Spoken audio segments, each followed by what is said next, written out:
Hey guys, it's Sam and welcome to Caps Lock, a podcast designed to help you live bigger, better, louder, and longer. Before we get started, I just want to thank you guys for listening and for giving this a chance and for coming here in pursuit of your best self.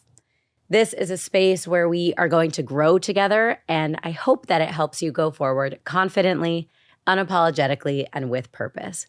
It's time to live your life in Caps Lock.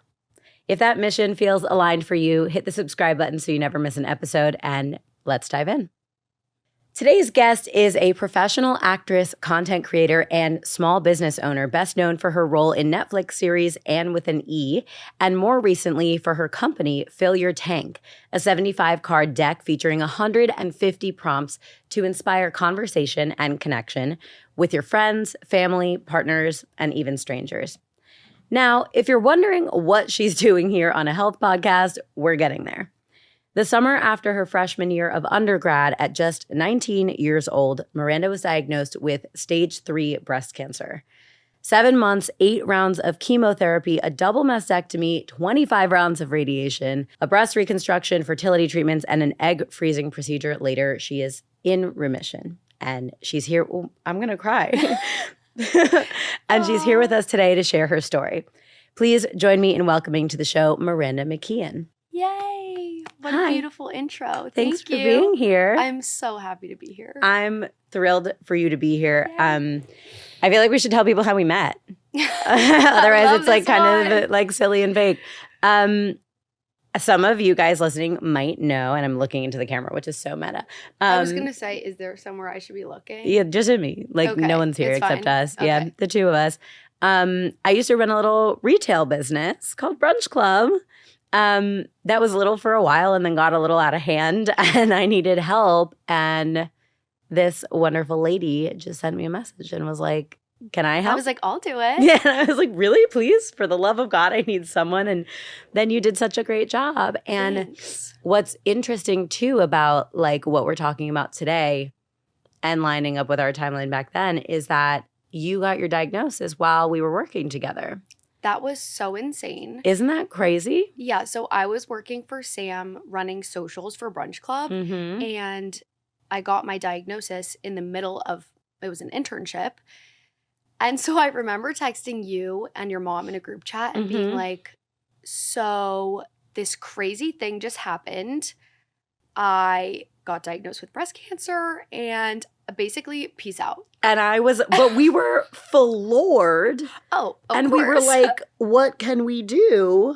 And you were like, "Well, not much." And I well, was like, not much, totes, but yeah. totes, but here we are. And like, I ran into you at a workout like a week ago or 2 weeks. I don't know. Yeah. It was more than that now It was because like I've been 2 away. weeks ago, but you and your mom, well, first of all, like I said peace out and then like literally peace out. Like I don't think you guys heard from me Well, once. and thank God because you needed to take care of yourself. Like, Well, yeah, but also, I don't know if you remember this. It was either you or your mom or both of you. I think probably both of you sent me a care package. yeah. And I wore my Boys Lie sweat set on my first day of chemo. Oh my God. I'm obsessed with that. Mhm. Shout out to Boys Lie. We love you, girlies. Yes. That makes me happy. Yeah, it was And so awesome. Here you are now, and you're like, also, we're both like different people than we were. That I it feels know. like so long ago. You were actually my first boss. Do you Oh. know that? Okay, no big deal. Whatever. I hope I wasn't a terrible one. No, you were great. I think you were my first intern. Yeah. Like, I have since Technically. had an intern for Fill Your Tank. oh my God, love. It was How does the- that feel? It was like awesome. Yeah, that's so fun to Yeah. like be a But I boss. and- totally took notes from you. I was like, okay, this is how we communicate. Like, this is Wow. the prep that needs to go into it. Yeah, that makes Yeah. me really happy. I'm so glad Promise. you feel like good about that. Mhm. Okay, let's talk. First of all, how old are you right now? I'm 22. You're 20. You're just a baby. I'm Is all you are. just- You're All just the a girl. work events I've gone to recently, I'll be in like a 30-minute conversation with someone and they're like, so when'd you move to the city? And I'm like, Yesterday. oh, well, I just graduated and I moved in August. And they're like, you just Ma'am? graduated college? Well, okay. I mean, okay. So many things to talk about. Well, let's start with like you're no stranger to interviews, lights, camera, and Yeah. all that. And so I'm sure you've like heard and seen and watched your own story like played back to you a bunch of times right now, right? But when I like do that intro and just do like the high level of it all before we even dive in, what does it feel like to hear all of that back? You're so young still. Yeah. Like that sounds like that's a really intense laundry list of Yeah. little things. Like not just your impressive acting career and you're running your Thank own you. business, but then also to like hear back just like the top level of your health journey. Yeah. And you're only 22 right now sitting here. What does that feel like to just hear it like that? It's funny because I share not every day, but at least monthly or probably weekly on my own personal socials about going through cancer.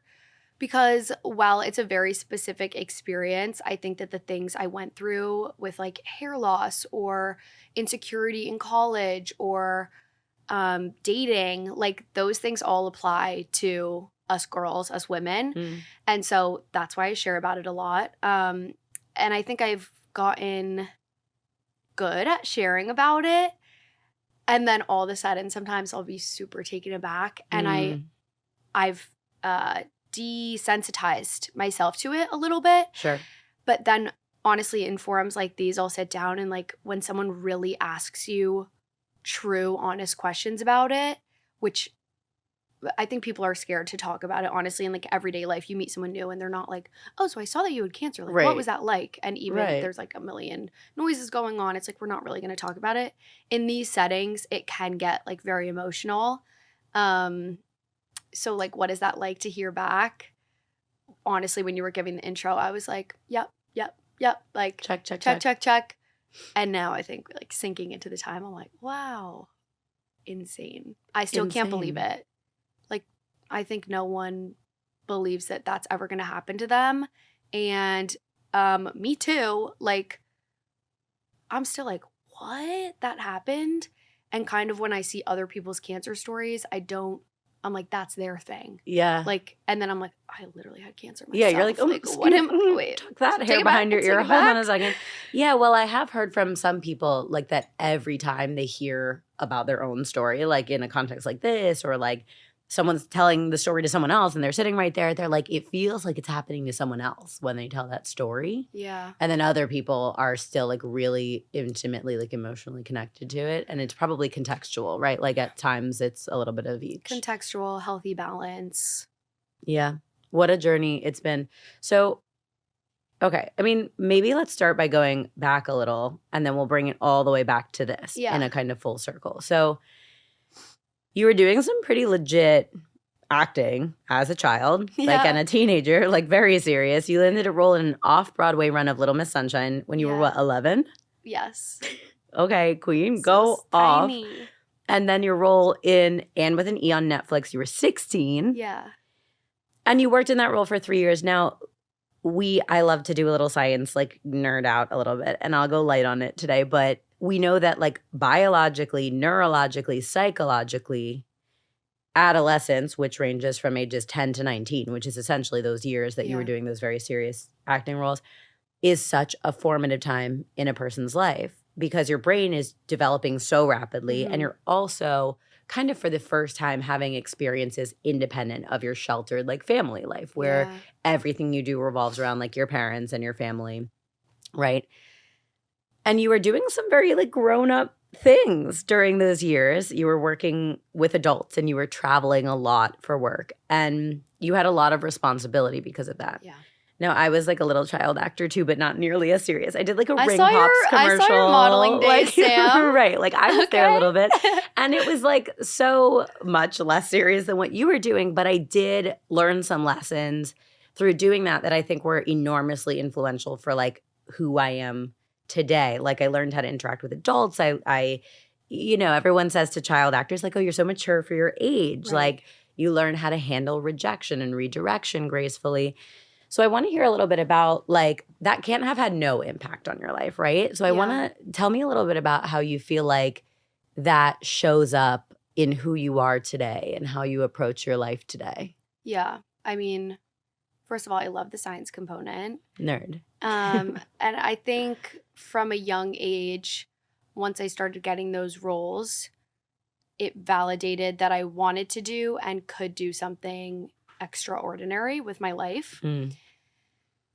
And I'm finding as an adult, that feels like some pressure and something to live up to, and also something that I need to constantly remind myself of. Like, I've done incredible things. I can keep doing incredible things, but it's going to take, once you get older, you realize you have an ego and you have intrusive thoughts and you have like this little voice that you need to kind of keep on quieting or managing or learning how to live alongside. And so I think from the very beginning, I was like, oh, like, I'm going to do something big. I'm going to do something different.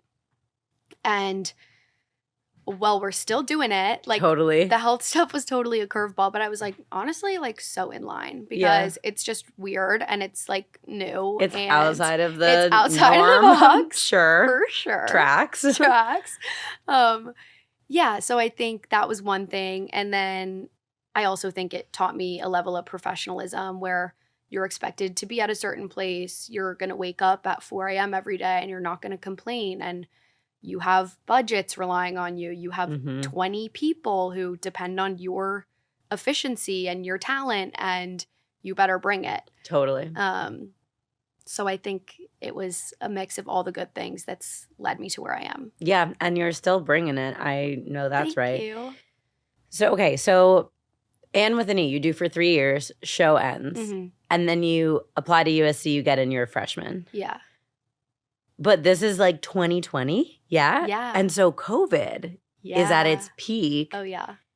That's crazy. Were you in person? Were you remote? Were you, like, did you even get to do all the normal, like, college experience-y stuff your freshman year that everyone does? Not at all. So I moved to LA in the middle of the pandemic, and basically it was a bunch of kids who had gotten in and wanted to move out of the house. So we all grouped together and moved into one building. Oh, and wait, that's cool. We simulated college there. So we were all taking classes, like 4 people in these rooms all throughout the day. And then we would have like little gatherings kind of, meeting new people. Cool. So we kind of what created, initiative? like, That's like a very smart thing. Like, were other people doing class online remotely from home? Yes. And you guys just decided, like, let's make college. Let's make college. Let's move out. Like, let's all meet each other and move in. Good for you. That's cool. I mean, these kids are driven. They're like on another level. That's serious. Yeah. So I made my best friends my freshman year in that tiny simulated college experience. And they're still like, we talk every single day. Oh, I love that. Like, what a really unique story. I've heard a lot of like COVID college drama, but I've never heard of someone doing something like that. It totally bonded us. We had nothing to do. Totally. We would walk around the hallways with White Claws in our hands, just like listening if anything was going on. And it like mostly wasn't. Probably. And it mostly wasn't. So we just talk about like, that's crazy. Who's your ex-boyfriend from your hometown? Yeah, like let's learn about each other. What's your mom like? Yeah. Crazy. Okay. So, well, then I feel like if COVID kind of fucks up your freshman year. Yeah. Oh. Then you're thinking like, oh my God. Oh, sophomore year is going to be sick. Like, we're back. We're going to have a normal world, and like you can have that traditional college experience. We're going to party. We're going to like make mistakes. We're going to. Yeah. And then you go home for the summer. Yeah. And you breast cancer. Yes. And okay, girl, okay. Can we revisit what exactly happened, like how you found it, what part of your life you're in, what your expectations are for the year, and then like. I mean, I think you lined that up perfectly. I was like, freshman year was a no-go. Sophomore year, gonna be my year. Yeah, you're like 2021 is my year. Let's go. So I go home for the summer, and my hometown friends are all getting back together again. A few of us, go to my beach house. We're like tequila shots. Sure. Everyone's getting back together. It's amazing. I go to the bathroom and do like a boob scoop. Like pull those like girls up, make sure they look pretty good in your little outfit. Yeah. I want to make sure the girls look good, and I brush across a lump on my right breast, and immediately my heart sunk. No way. Instantly. You were like, what the fuck is that? I start sobbing, and I find one of my friends who's just like, she's my like rock go-to. And I was like, can you please feel this? Like, this is so weird. It's just like, it was like hard. I was going to say, can I ask what it feels like? Yeah, it was like a little jelly bean sized lump. It felt like a like a little jelly bean under my skin. And it's hard to touch. It was pretty firm, yeah. Mm-hmm. That's not like FDA advice on how Sure. to detect breast cancer, but that was my lump. That was what my lump felt like. Mm-hmm. So we started Googling, and then we came to the conclusion. I was like, okay, I'll get it checked out. Because, like, duh. Definitely. Need to. Something's abnormal. Let's go in. But I'm 19. There's no way. Yeah, the statistics are literally 1 in a million. Right. You're like, that would be crazy. So that's like getting like bit by a shark. Right. So it's fine. What are the odds? So I got it checked out, and they were like, like the lady's face on the ultrasound, she was like, oh. And I was like, okay. Why are you looking like that? So she recommended getting a biopsy, which is when they take a sample. Sore painful. Mm-hmm. Hated it. Sore Painful. Terrible. Mm-hmm. And then we had to wait a few weeks for that to come back. Sure. POV, I fly to San Francisco because I'm having like this, just like, not existential, but just like my like eat, pray, love. I'm going to work on a regenerative farm. I'm like, oh my God, love. Yeah, I'm like geeking out on these farm documentaries. I'm like, okay, well, let's go to San Francisco. Sure. And this is like a summer program? Is it through school or just like different? No, it's like literally me, singular person on one farm. Wait. Okay, send me a link to that. I will. And I did end up doing it. Amazing. But good. Okay. But not that summer, because I touched down in San Francisco and turned my phone messages back on. Meanwhile, we're like assuming everything's totally fine. Totally, with the biopsy. because the odds are, like you said, 1 in a million. And they were like, it'll be totally fine. And my primary care doctor had called me back, and she was like, listen, we got the results from the biopsy. You have cancer. Where are you? And I was like, I'm in San Francisco. Like, I was still on the plane. Oh my God. I'm like inside the cabin. We're taxiing to our gate. And I was like, can I call my mom? Like, can we do a 3-way call or something? Whatever. Well, you're also what, 19, 20? So I'm like sobbing, crying, getting off the airplane. She's like, you need to get on a flight immediately. Like, we need to start testing this and figuring out like what's going on. So I'm going up to the gate agents, sobbing, crying, and I'm like, I like forget how to buy a plane ticket. I'm like, ma'am, put me on it. Ma'am, I need a ticket. She's like, you need to like go out of the airport, buy it, and then come back in. I'm like, I have to go back out? Like, but you're having a traumatizing experience. I like don't think I was having a panic attack, but I was having a moment. I mean, like, were you outside of your body? How do you process? Were you processing yet? So on the plane ride home, that's when that I think happened. I was like, this is crazy, but in like, it's very me, and I think you are like the same way. I was like, it's time to fucking go. Yeah, we're gonna do this. Yeah. And I have journal entries from that plane ride home. I was like, I'm gonna do this, and I'm gonna do it like no one else has ever done it. Oh my God, I have chills. I'm gonna get through this in like the best way possible. And here we are, and you fucking did. Okay, baller. I mean, are you like the biggest advocate for self-checking now? Yes. Right? I think it's so important. I feel like, by the way, we are told to do it our whole lives, and then we like say we're going to, and we don't. And we don't. But if this story is not enough to make you, I mean, what is? I think it's really like, I mean, like sitting down and doing a self-breast exam is just like not what is on our mind. Right. I think more importantly, like if we're phrasing it like get in the shower, suds up, and like feel yourself up. Yeah. Maybe that's like more fun. Sure. Make it sexy. Make it sexy. Brand it. Yeah. Rebrand self-breast checks. Let's call it something. Yeah. But yeah, I think it's important. I'm also mindful that I have an audience of a ton of young girls who are like DMing me, and they're like, do I have breast cancer? And you're like, I'm not the one who can tell you that information, listen, queen. Definitely not. Right. Get it checked out. Yeah. But like, maybe. I don't know. I just think it's important to check. It's becoming, statistically, it's just getting younger and younger. Yes, which is frightening. It's funny you say that. I was just just doing some research for this episode, and was reading a New York Times article that said not only is the risk of breast cancer increasing and like the diagnoses are increasing year over year, but particularly for women in their 20s, it's going up. Yep. like at a steeper rate than it even is for older women. And that's what's dangerous about it, is that we don't really mammogram women until they're like 40s and 50s. No, so it all has to be self-diagnosed. And that's crazy because you were at stage 3. And like if we were mammogramming you at 17 years old, maybe it wouldn't have been right when they caught it. Right. That's so crazy. So, okay. So be feeling yourself up in the shower is how we're going to brand it. Up, and also like if you have something abnormal, like on your toe, go in and tell them, listen, it's like worth it. Literally listen to me. Yeah. Listen to what I'm saying. I want this test. You need to tell them, because sometimes people just don't listen. Yeah, totally. Okay. So you received diagnosis, you're flying home. If I have your timeline correct, the very first thing you did after the diagnosis was undergo fertility treatments. Yeah. Yeah.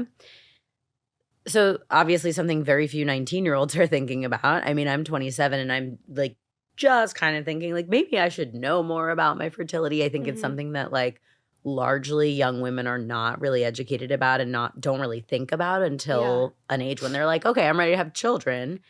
And so in 2023, I just, like I said, I was doing some research. Pew Research found that 42% of U.S. adults have either used fertility treatments or personally know someone who has.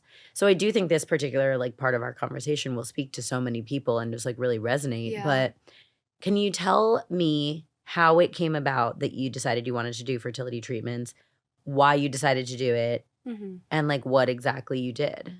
Yeah, so I had never thought about that. Right. I was 19. You had not thought about I was like, I just most got my period. things. Yeah. And my boobs just came in. Just got them So, for the first just time. got 'em. So when my doctor was like, are you thinking about freezing your eggs? I was like, what, ma'am? Bestiana, let's take it. Let's go back a second. Sure. Could you please explain more? And she said that the chemo that I was undergoing was really harsh. So I cold capped, and still like you're not keeping your hair. Like it's really aggressive treatment that I was undergoing, and it affects fertility. And so they were recommending that I first freeze my eggs. And then I go on an injection, which I do a series every month on my Instagram and TikTok called Let's Stick a Big Ass Needle in My Thigh. Totally. And that is my like fertility preservation in a way. And it also helps reduce the risk of reoccurrence. Okay. So anyways, they started me freezing my eggs. So I was doing self-injections, I think 2 every day. And the process maybe took like 2 weeks. Okay. I guess they was had it to like miserable? I've heard it's like a difficult process from people who are like in my life who are doing it now to like have children. The self-injections were like mentally, I was like, this is so backwards to be like sticking myself. And I really didn't like needles before. Yeah. But like have totally like come blood around. draws. I'm like so fine. Like I can do the needle every month. It's totally fine. But in the beginning I was like, this feels really unnatural. The main thing I would say is like my hormones went crazy. I would consider myself like a great friend. I turned into a monster. No way. And I'm sure my friends like probably would be like, you're fine. But I was literally like mad at all of them.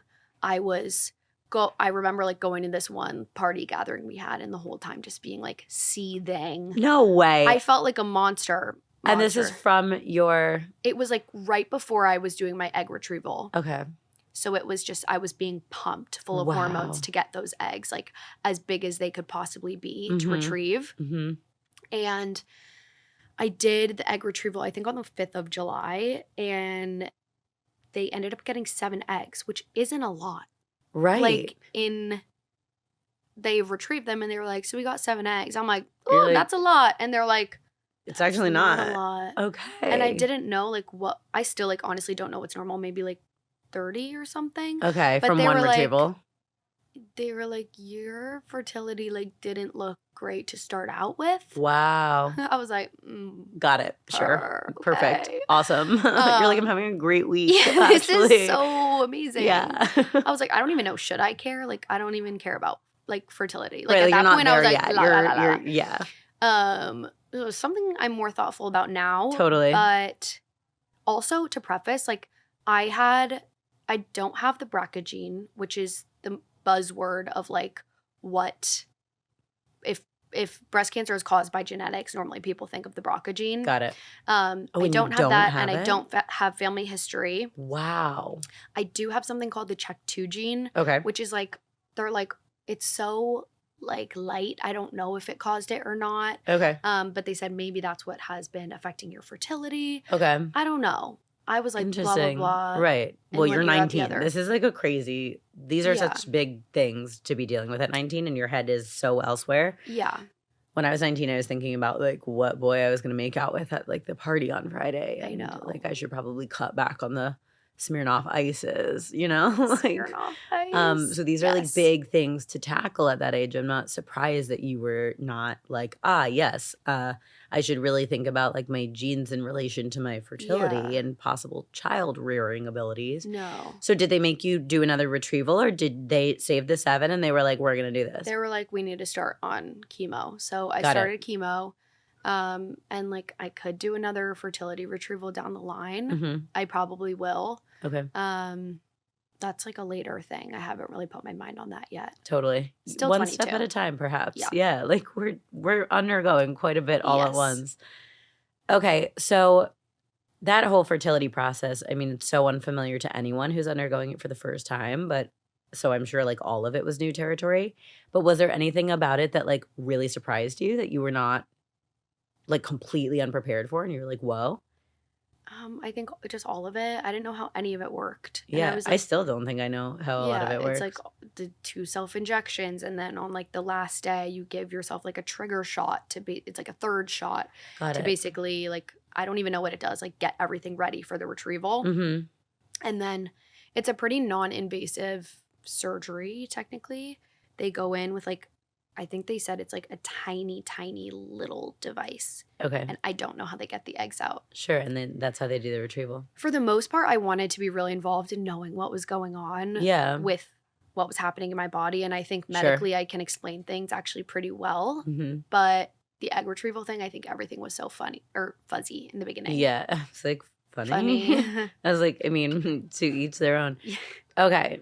So then after the fertility treatments, you begin chemo and just other cancer treatments, like radiation, that kind of stuff. Yeah, I did What did that involve? chemo first. It was 4 months total of 8 rounds. Okay. I lost my hair during that process, which that like someone could be like, oh, like how was having cancer? And I'd be like, oh, whatever, blah, blah. They're like, okay, how was losing your hair? Like that is what will like, That was the kicker.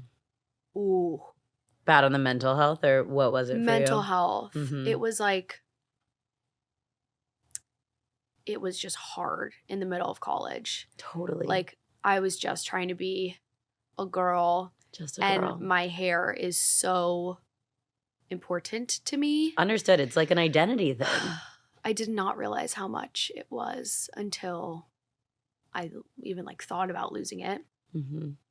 It was tough. Like it just put me so out of my body where I was like, I'm not meeting people in the way that I would like to. I'm presenting like I'm ill, which Right, like which is not your I'm personality. not really.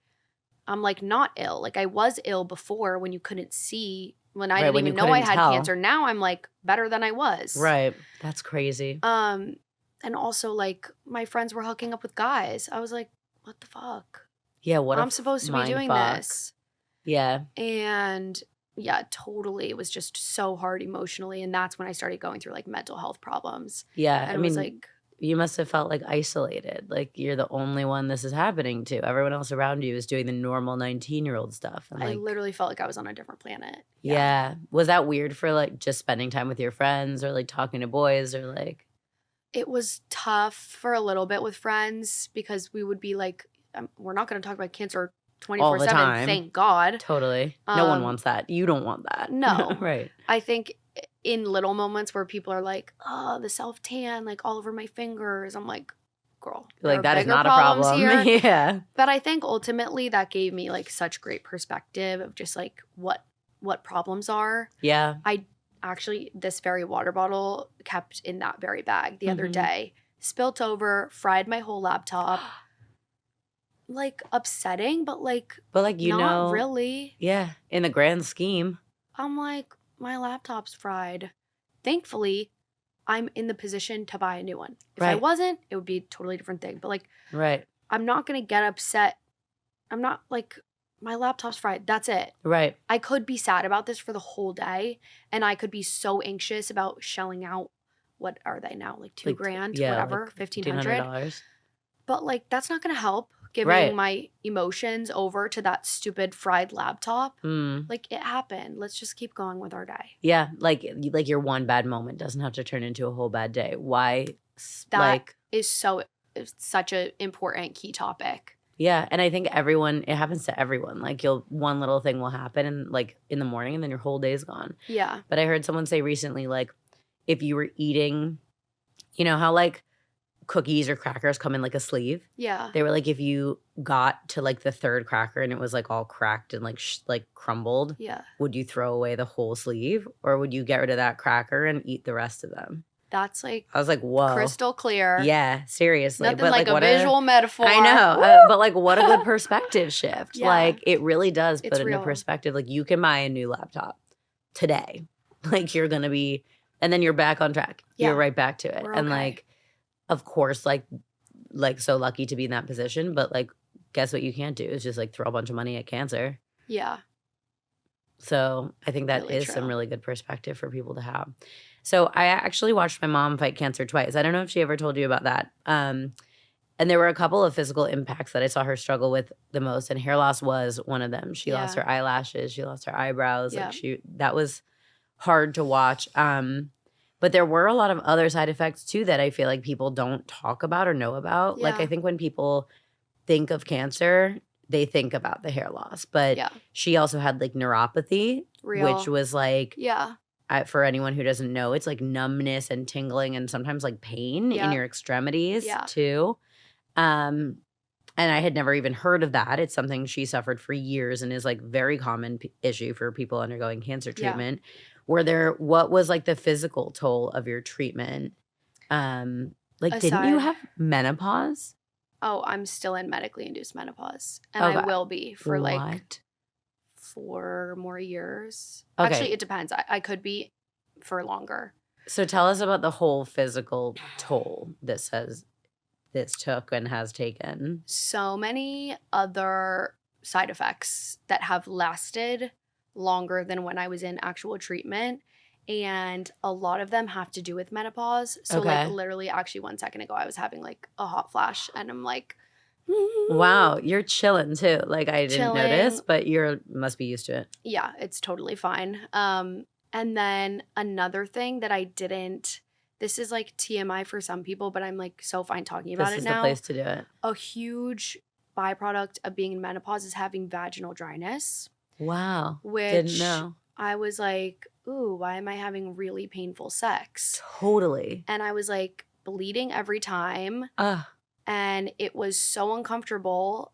And candidly, like this person or these people were not people that I was like dating. Sure. So just it's like embarrassing and like awkward. just and, awkward, uncomfortable, and like, are y'all enjoying this? Yeah, like, are you good? Because I'm not having a good time right now. I'm not having a great time. So I went to my oncologist, and thankfully my mom has raised me in a household where like she's very, I don't know, she just has, like, you can talk about yeah, it. exactly. We're like super open, and she was a midwife delivering babies for a bunch of Very years. cool. So she's like, oh, you're having like this problem? Let's go get it sorted out. Love. I'm like, good ooh. mom behavior.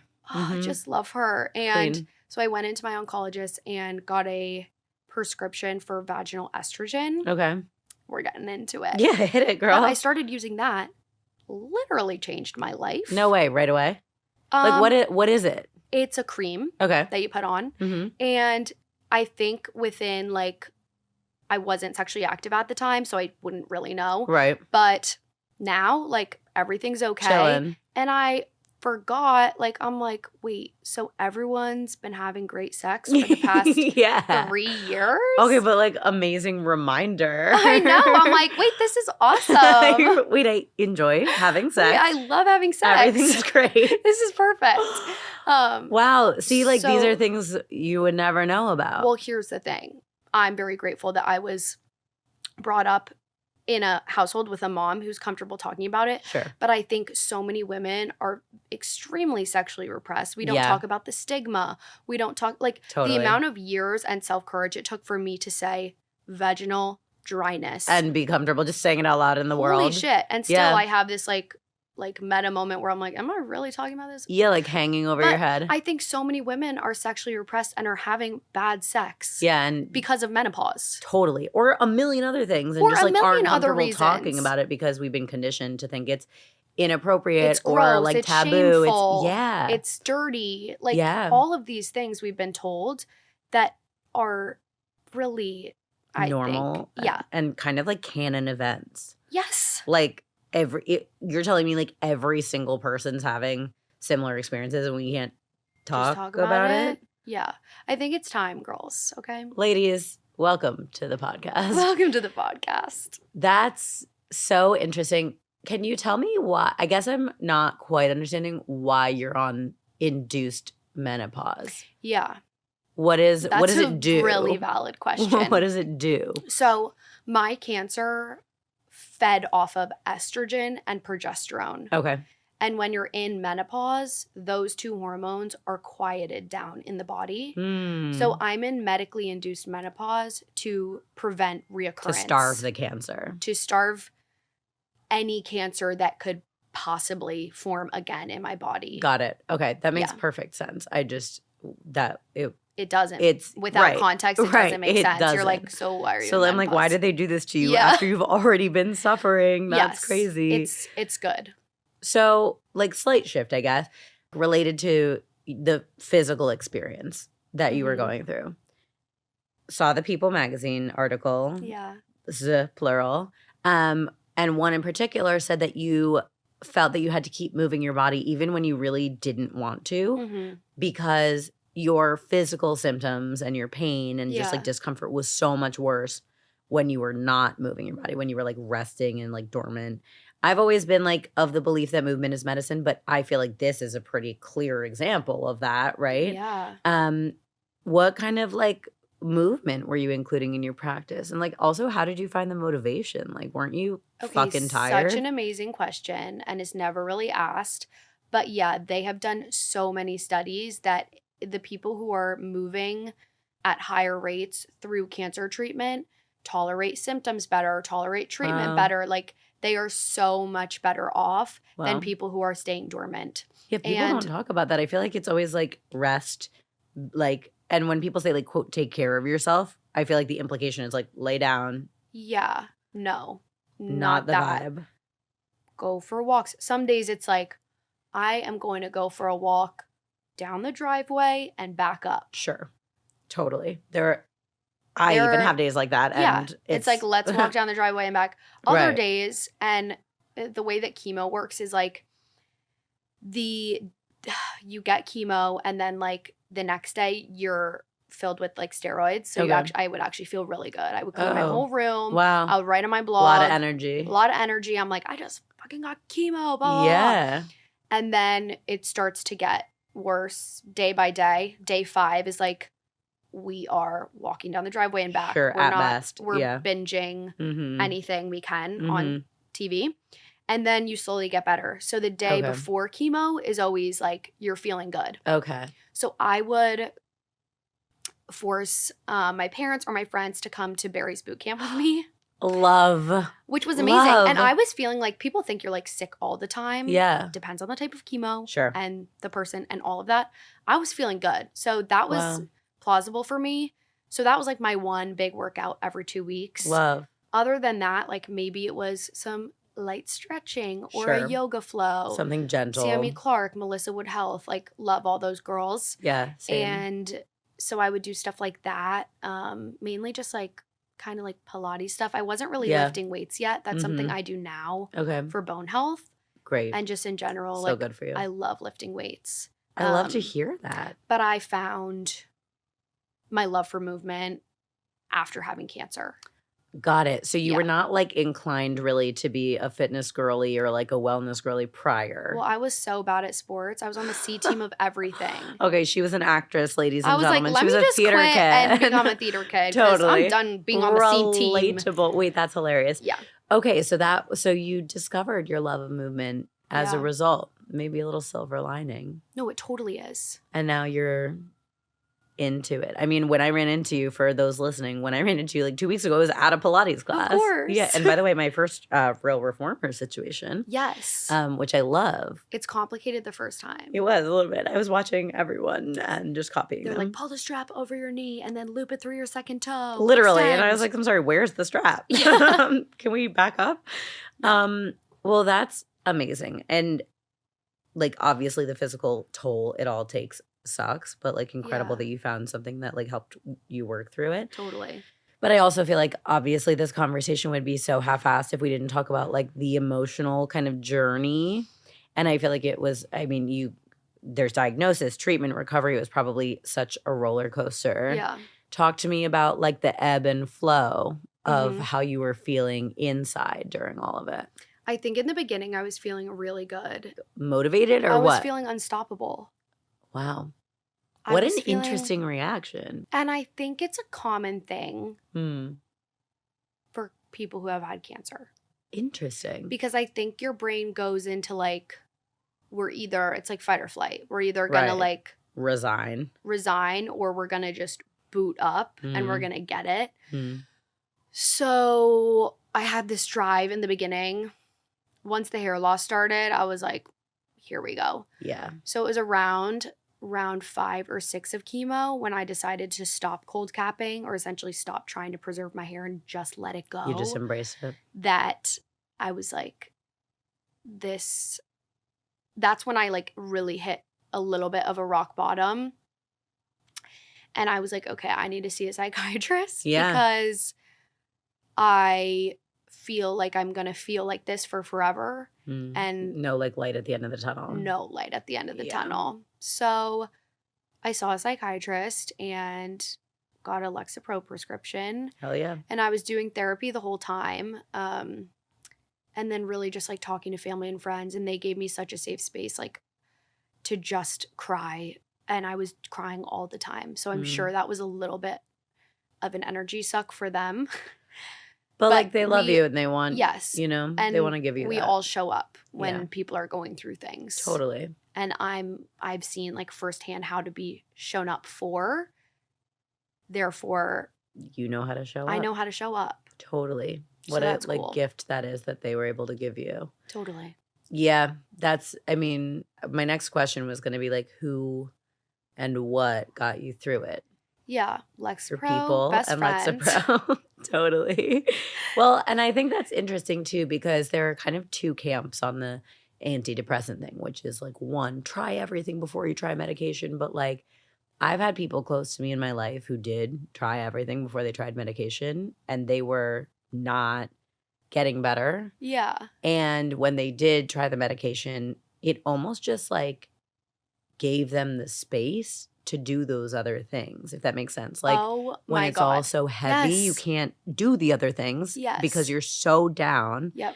And it's so hard to find anything else. And then the Lexapro or whatever they were taking was just kind of like lifted a little bit of the fog. And then they did the other things and they helped more because it opened up like it's this like space. a compounding effect. Yeah. Someone described it once as like it's kind of like a ladder to get out of the hole. Totally. It's not going to just like evaporate the hole. It's like a ladder so that you can get out. I'm actually on Effexor now. Okay. But I describe it as like before, I still feel a range of emotions. Totally. Common misconception, people think you become a zombie when you're on antidepressants or anti-anxiety. I can still feel everything, but like, for example, if I were to sink down, I would maybe stay there for like 2 weeks before. Now it's like I can have my low moments, but I can pick it back up really quickly. And I can still feel like on top of the world. And I don't feel like mute or whatever. Yeah. I do think I know there is so much stigma around medication. Totally. And I can confidently say it has literally changed my life. And I'm like naturally like very, very happy, not very anxious positive person to start out with. Not anxious is interesting because I'm sure there was some anxiety surrounding Reoccurrence. Yeah. That's what makes me have empathy for people who have anxiety. Yeah. Because I went through like when I was prescribed Lexapro, they were like, you're not depressed, you have adjustment disorder, whatever. Okay. And so I would explain like the way that I had anxiety was like in relation to one specific event versus like baseline having anxiety. Got it. I think it's there's not like a little generalized bit of a difference. anxiety. It is. Yeah. Contextual. But I had anxiety every night. Wow. And I could not sleep. So I took sleeping medication or took my gummies or whatever. Right. And those are like Band-Aids, but they're not Yeah. addressing the root issue. It didn't all go away. Like I still think about, of course, what if I get cancer again? What does that look like? What if it happens while I have kids? Or like I have questions. Of course. I would love someone to tell me that this will never happen to me again. Right. But we all don't know everything. Right. So I've learned to keep that anxiety at bay. Sometimes it comes out and I will have like a breakdown and need a bath. Of course. But a bath, not a bad coping mechanism though. No, like, it's a good one. We're good. But yeah, I would say like suffered from acute anxiety for a while. Totally. What did you learn about yourself? Like, I mean, obviously you're still learning about yourself. You're only 22. There's so much to learn, but like I've always found that like during the toughest times, I really see like what I'm made of. What did you learn about yourself? I think I saw that I can go through really tough times and still find joy. And that my people are like everything. I think it refocused priorities. Not that I had them like. Not that they were so bad in the beginning. Not that they were so bad in the beginning, but like it came at kind of a cool time in my life because I was just, when you're going through college, that's when people say like you find who you are. Yeah. You a little bit start setting up your priorities. And I think that really was such a, I keep using the word acute, but like it just focused everything in. And I was like, okay, here's what's important. Living well, having joy, finding joy, spreading joy. Like I really just am continually seeking abundant happess now and health. And I do think that like this is such and that's really this podcast. Yeah, it is. And I think it is this podcast. And the idea of it is that like this is my evolved grown-up self seeking those priorities. And I think back to when I was the age you were when all this happened, and like my priorities were like, how many White Claws can I swallow before I stop having memories? Yes. How many of these boys will like look at me the right way when I walk into the party? And like it does make you grow up pretty fast. Yeah. And I do like wonder, how different your life might look if your priorities evolve that quickly into something like that, where it's really like those are such healthy and grounded priorities. Yeah. But like what a means to get there. Do you think your mom having cancer changed your perspective at all? Yeah. I think the first time she had cancer, I didn't know because I was like 10 or 11. Yeah. And she was trying to protect me and my little brother from being so scared of it. And the way I found out was I was 16 and we were in the car and she was driving, and it was before like hands-free was like kind of ubiquitous. And so she was like, answer the phone, it's Grandpa. And it was my dad's dad calling. And he was like, can I talk to your mom? And I was like, she's driving. And he was like, tell her that she is like such a joy in our lives. And we're so grateful to have her. Like, it's such a gift that she's with us and like all this stuff. And he's like crying. And I'm like 16 at this point. Whoa. And I was like, Grandpa, what the fuck? You're losing it. Like, this is crazy. Oh, wow. So I'm like, okay, Grandpa. And I hang up and I tell my mom and she starts crying. And I'm like, okay, is everyone crazy or am I missing something? What's going on? What is happening? And that's how I found out that she had cancer the first time. Wow. And that day was her 5-year anniversary. And that's huge. And that's when they say, like, you're really in the clear, in a more meaningful way than you've been in the past. That's like making me emotional. That's so sweet.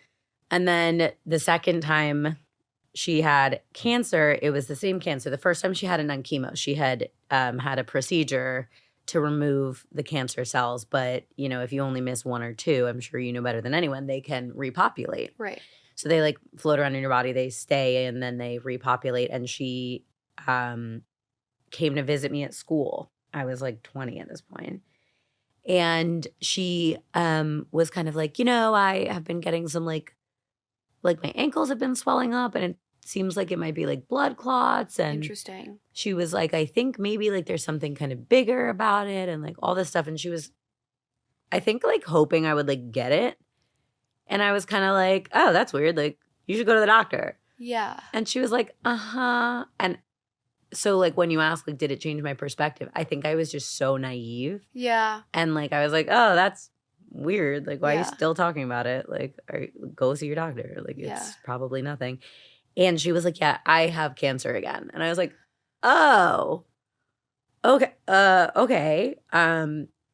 Like, what does that mean? Yeah, like, now what? And, you know, luckily she is good now and like everything's good. But I think it does make you reprioritize. It makes you grow up. It makes you consider what people mean to you and how you can be a better version of yourself for them. Yeah. Right? Like the first question I asked was like, okay, what do I do to make this easier and better for you? Yeah.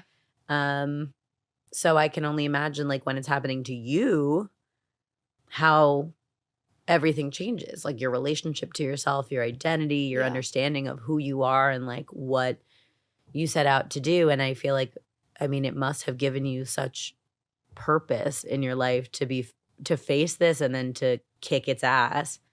Like that must give you meaning and purpose in a way that it, you know, only something like this can give you. I think sharing it more than anything too. Yeah. Like going through the actual act was one thing and then learning how to share about it online. Totally. That's like has totally changed my life because I found an element of vulnerability that I didn't have before. And I think humility that I didn't have before. And also just knowing like I'm not that important in a way and I can show up as myself online and like it's all going to be okay. Like people will see it. I will be perceived. I will get comments. People will think things. That's okay. Yeah. They can think things and hopefully more people will be like impacted in a great way, good way than I don't know, the negative stuff. Like it's like trolls. In one ear and out the other. That's such an evolved way to look at it. I mean, it's such a growing experience that I think we all go through all the time constantly is like worrying what other people think about us. Yeah, so real. Yeah. What was, when you started sharing about it online, what was your initial purpose? Was it like a coping mechanism for you? Was it like, maybe I'll connect with someone over this? Was it maybe this will help someone? Like what was the initial thing and what has it turned into? I think it was for me because that's okay. That's allowed. Yeah, I felt so isolated. And I was writing at the time a ton. And so sharing blogs and long form captions made me feel like people could understand what I was going through. And I think they did better because of the way that I described it. And now I think I've realized, oh my goodness, I still get messages of like, I've just been diagnosed and I found your blog and I can't explain to you how seen I feel. Wow. That is like everything. And that's why I'll continue sharing. Yeah, that's worth 1 million of the troll comments. Well, because I found young girls who didn't have breast cancer because that was like not a thing, but who had other forms of cancer. And when I was following them during treatment, oh my God, those were my celebrities. Yeah. Like seeing other girls go through hair loss, it changed my whole perspective. And I felt like I know what it feels like to see someone else go through what you're going through and like know and love and follow them. And so if I can be that for someone else, That's like, it. That's a win. yeah, incredible. Yeah. What do people not ask you about all of this? Or like, what do people not talk about with you that you wish they did? Like it was such a unique experience going through cancer in the middle of college. And I was really worried about like finding love. No, that's so I real. was like, is anyone like gonna like me if I'm wearing a wig or whatever?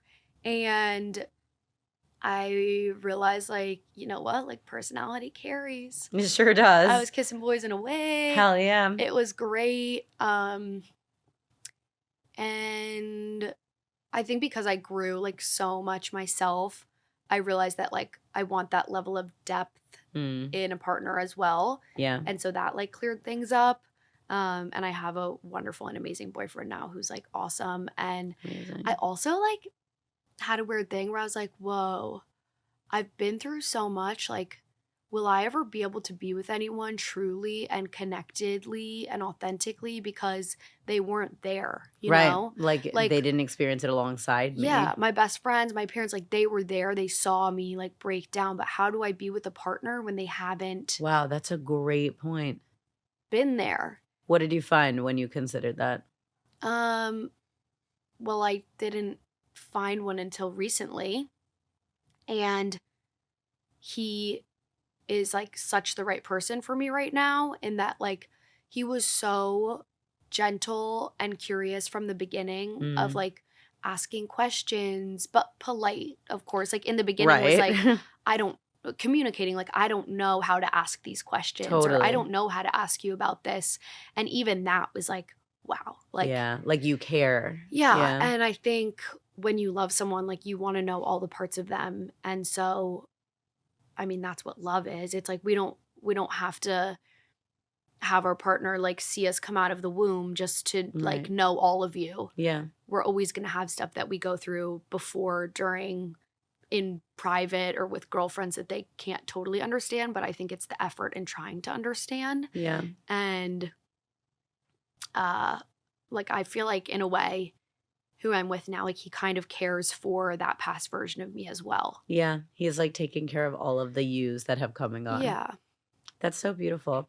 And I think too important to say that like it's okay to worry about like other like regular life things while you're undergoing something so traumatic, right? Like I think people think like that's your whole life, but you're like, I was worried about my hair and I was worried about like, am I going to kiss a boy? And they're like, don't drink alcohol. I'm like, I'm going to drink alcohol. Yeah, like I'm in don't college. go to frat parties. Right. Immunocompromised. I would probably not suggest that, but like, sure. I was fine. Yeah. Like I wanted to live a normal life. And so I did. And it's okay to like have other thoughts. Like this isn't your whole identity. Oh my God. And I think it's so important for it not to be. Yeah. Yeah. Because how easy it would be to let it consume you. That's why like doing movement, like having a purpose outside of just treatment, like staying in work or doing part-time or having some sort of responsibility that's not outlets just like and responsibilities. existing. Yeah. I think need that's a little so drive. Smart. Yeah. I know you are taking certain preventative actions to prevent reoccurrence, and it's like the big ass needle in your thigh. But like, what does a cancer preventative lifestyle look like? Are there other things too? Because I feel like, of course, people who have had cancer, but also people who haven't, who want to live a cancer preventative lifestyle. Like, I'm one of those people who like, I'm learning a lot about endocrine disruptors and like microplastics and heavy metals and like all of that. And once you get into it, it's like a rabbit hole, right? It's like never microwave your plastic, people. And that's why I'm like on the glass water bottle train. But like, are there things besides your big ass needle in your thigh that you do that's like a preventative choice? I mean, listen, I would say like there are so many micro things that I too am like really fascinated in, and I hope that you talk about a lot on this podcast. I also think there can be a ton of noise, and so I really try and focus on more than the tiny little things that can make me crazy. It's like, okay, how can I find movement this week? Mm-hmm. And how can I prioritize eating well, Mm-hmm. getting enough sleep? All of the basic things where people are like, drink your water. You hear it a million times, and yet like that's being told to you a million times because it's so good it's for right. you. Yeah. Water, sleep is so important. And then I'm just trying to eat like as plant forward as I can. Mm-hmm. The simple rules, like rainbow on your plate, like let's get some color in there. Let's try and eat as whole foods as we possibly can, less processed foods, less red meat. Yeah.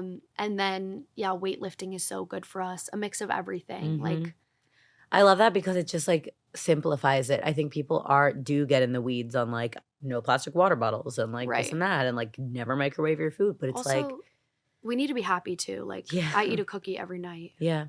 And also, I mean, if you actually like, there's this guy named Dan Buettner who I'm just obsessed with his work, and I really hope to have him on the show. And he's the guy who kind of coined the term blue zones. It's like the places on the planet where people live the longest. With blue zones. Yeah, same. And he's a genius and he's so fascinating. Yeah. But like one thing that he has like put forth into the world that I just think is so overlooked is that such a big part of your longevity is about your happiness. And it's about like your relationships and like your emotional health and your community. And like, yes, you want to like not eat the microplastics, but like you also need to find joy. You need to find joy. And it's like sometimes can be hard, but like how do you find the bravery to like make a job pivot so that you can not hate your life every day? Do you know how stressful that is on your body, hating your life every day? Yeah. And I mean, we spend like 80% of our time at work. Yeah. So it's so important. Yeah. It really is. I could talk to you for hours and hours. I could talk to you for hours. You're so interesting. You're so well-spoken. I feel like your vulnerability with all of this is helping so many people. Thank you. People who are going through cancer and illness and any other issues, but also just people who need self-reflection and need vulnerability and crave connection. I feel like anyone can learn something from all the things you said today. I do ask one question of every single person who comes on the show. And it's kind of a silly question. My astrologer told me it's like so Gemini of me because it's like a word game. But the idea of Caps Lock is to live your life bigger, better, louder, and longer. And anytime I like feel something so big, I imagine it in all caps. Yeah. Like that is like I don't live my life in lowercase, and I'm trying every day not to. So if you had a word that you would put in caps lock and just everywhere you went, it was like floating above your head and you identify with it so strongly that it has to be in caps lock, what's your word? I think vulnerability. That's a perfect one for you. That's my caps lock one. It's like such a ironic one though. It's like vulnerability. I know, you scream it. Yeah, it is. But I do think it underscores a lot of like your purpose and what you've found in yourself and what you share with the world after all this. So much alignment comes from that. Friendships, everything.